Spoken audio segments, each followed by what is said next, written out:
आप सभी को जय मसीह की गुड मॉर्निंग। सुबह के समय आज हम आप सभी का स्वागत करते हैं आज की क्लास में।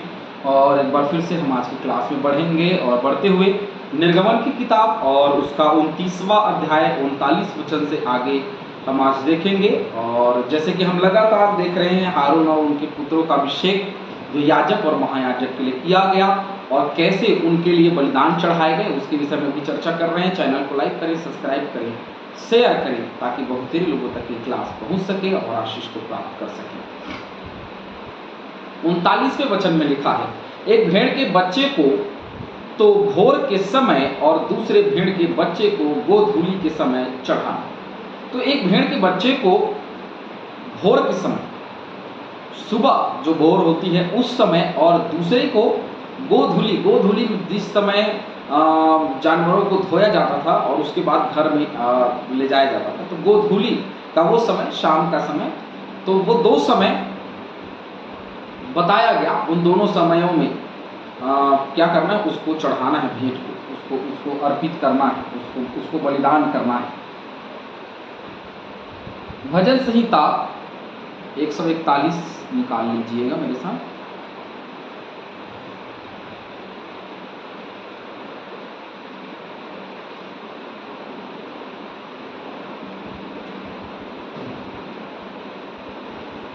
एक 141 का 2।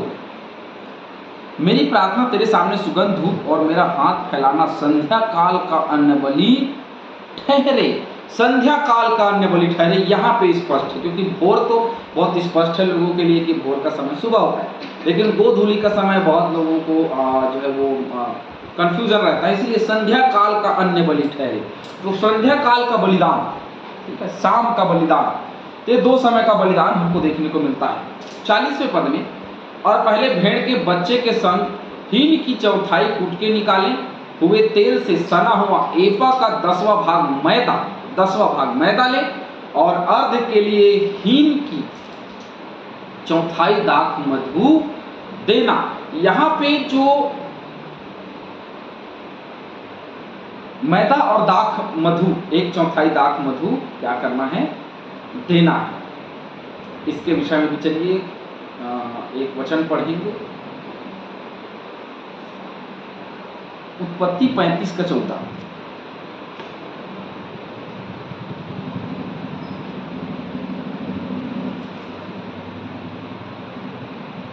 और जिस स्थान में परमेश्वर ने याकूब से बातें की, वहां याकूब ने पत्थर का एक खंभा खड़ा किया और उस पर अर्ध देकर तेल डाल दिया। तो ये आज से नहीं, उत्पत्ति के दिनों से ही हम देख रहे हैं, अब्राहम के दिनों से ही हम देख रहे हैं कि ये विधि जो तेल का डाला जाना है, ये शुरू से एक विधि के रूप में हम वर्णित हमको मिलता है। और दूसरे भेड़ के बच्चे को गोधूली के समय चढ़ाना और उसके साथ भोर की रीति अनुसार अन्न बलि और अर्घ दोनों देना, जिससे वह सुखदायक सुगंध और यहोवा के लिए हवन ठहरे। तो अन्न बलि और अर्घ दोनों को देना है ताकि वो यहोवा के लिए क्या ठहरे, हवन ठहरे। इसके लिए भी चलिए भजन संहिता 141 का 2 हमने पढ़ा है, तो यशायाह 43 का 23।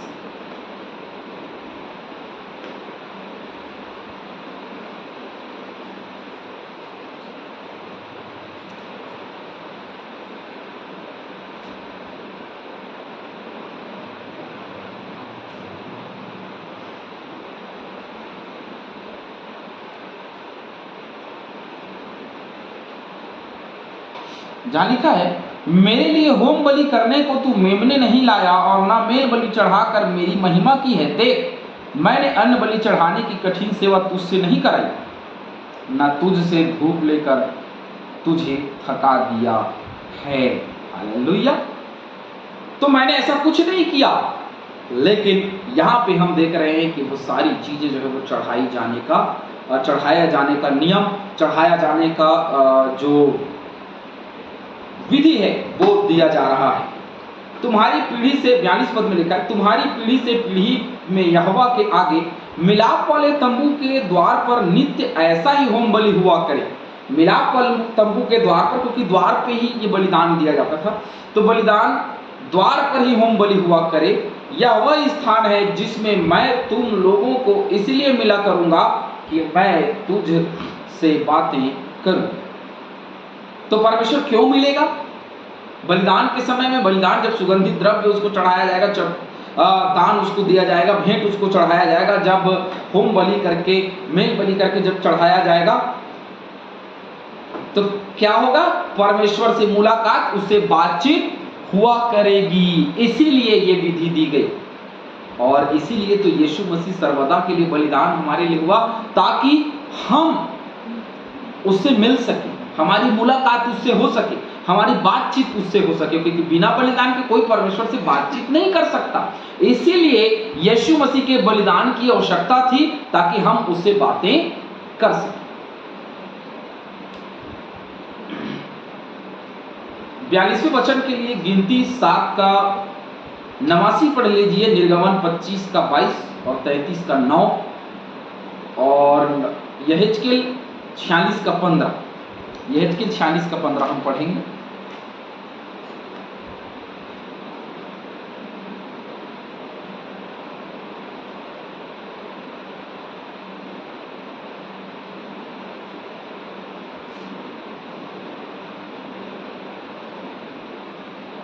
भेड़ का बच्चा अन्न बलि और तेल प्रति भोर को नित्य होम बलि करके चढ़ाया जाए, जैसे कि यहाँ लिखा है। क्यों? क्योंकि जब चढ़ाया जाएगा मेल होम बलि करके, तभी परमेश्वर से मुलाकात हुआ करेगी। हालेलुया।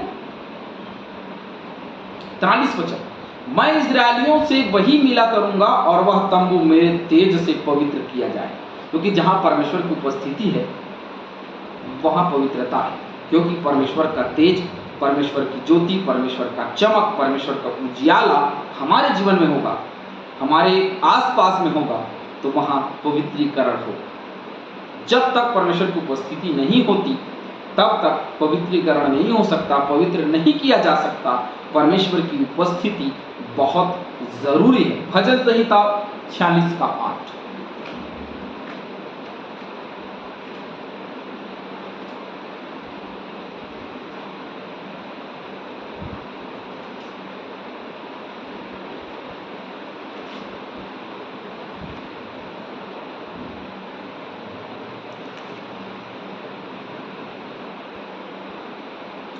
आओ यहोवा के महाकर्म देखो कि उसने पृथ्वी पर कैसा कैसा उजाड़ किया है। तो ये परमेश्वर यहोवा है जो पृथ्वी पर उजाड़ करने वाला है, और जहां वो उपस्थित हो जाता है, या तो वो उजाड़ कर दी जाती है, या तो फिर वो पवित्र कर दी जाती है। हालेलुया। अब पवित्र कैसे होगी? 26 कार्ड देखते हैं। हे यहोवा, मैं तेरे धाम से, तेरी महिमा के निवास स्थान से प्रीति रखता हूँ। उसके निवास स्थान से प्रीति रखना जरूरी है। जहां वो होगा वहां पवित्र किया जाएगा, और वही उसका निवास स्थान होगा। भजन संहिता 85 का 9।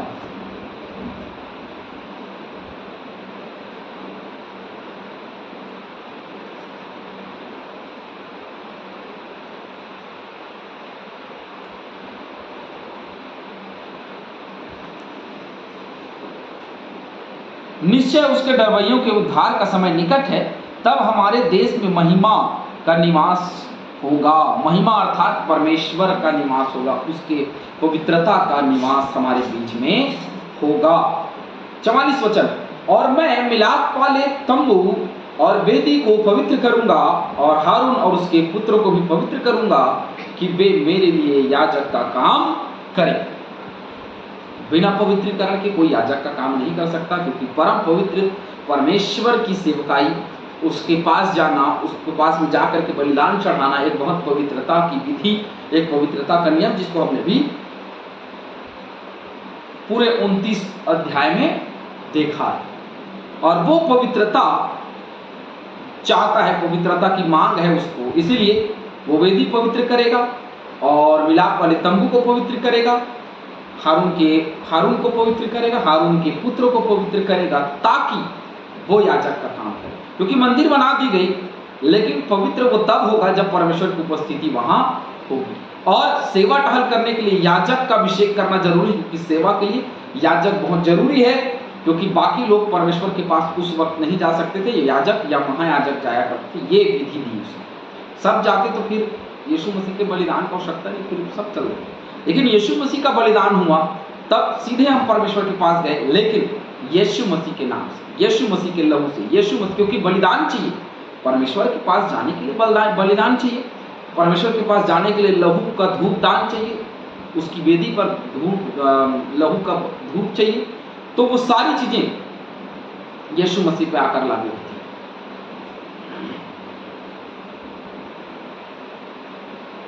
45वें वचन में लिखा है, और मैं इजरायलियों के मध्य निवास करूंगा और उनका परमेश्वर ठहरूंगा।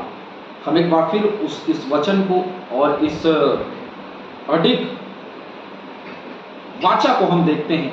जब ऐसा करोगे, जब पवित्रीकरण होगा, जब लोग पवित्र होंगे, तो वह इजरायलियों के मध्य रहेगा, निवास करेगा और उनका परमेश्वर ठहरेगा। यदि हम विश्वास करें तो परमेश्वर यहोवा आपका और हमारा परमेश्वर है। रोमियो 8:10 पढ़ लीजिएगा, और दूसरा कुरिन्थियों 6:16, क्योंकि इसके विषय में हम चर्चा नहीं करेंगे, क्योंकि हम इसके विषय में पहले ही चर्चा कर चुके हैं कि वो हमारा परमेश्वर कैसे है। तब वे जान लेंगे, जब वो परमेश्वर ठहर जाएगा तो लोग जान लेंगे कि मैं यहोवा उनका परमेश्वर हूँ, जो उनको मिस्र देश से इसलिए निकाल ले आया कि उनके मध्य निवास करूँ, मैं ही उनका परमेश्वर यहोवा।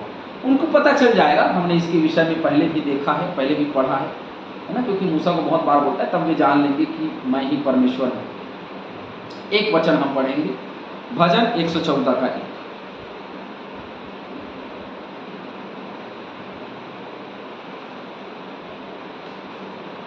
जब इस्राएली ने मिस्र से अर्थात याकूब के घराने ने अन्य भाषा वाले के बीच से कूच किया, तब यहूदा यहोवा का पवित्र स्थान और इस्राएल उसके राज्य के लोग हो गए। हालेलुया। तो यहोवा उनके बीच में डेरा किया और बोला कि भाई मेरा निवास स्थान ये तुम्हारे बीच में। हालेलुया। तो परमेश्वर का निवास स्थान हमारे बीच में होगा तब जब हम बलिदान चढ़ाएंगे, जब हम भेंट चढ़ाएंगे। लेकिन अब बलिदान बाकी नहीं रहा, केवल यीशु मसीह ही बलिदान है। तो उसी बलिदान के नाम से, उसी बलिदान के लहू से हम परमेश्वर की उपस्थिति में रहते हैं और वो हमारे बीच में निवास करता है। हालेलुया। परमेश्वर इस क्लास के द्वारा हम सभी को बहुतायत से आशीष दे और आप सब निरंतर आगे बढ़ें। प्रभु में आप सभी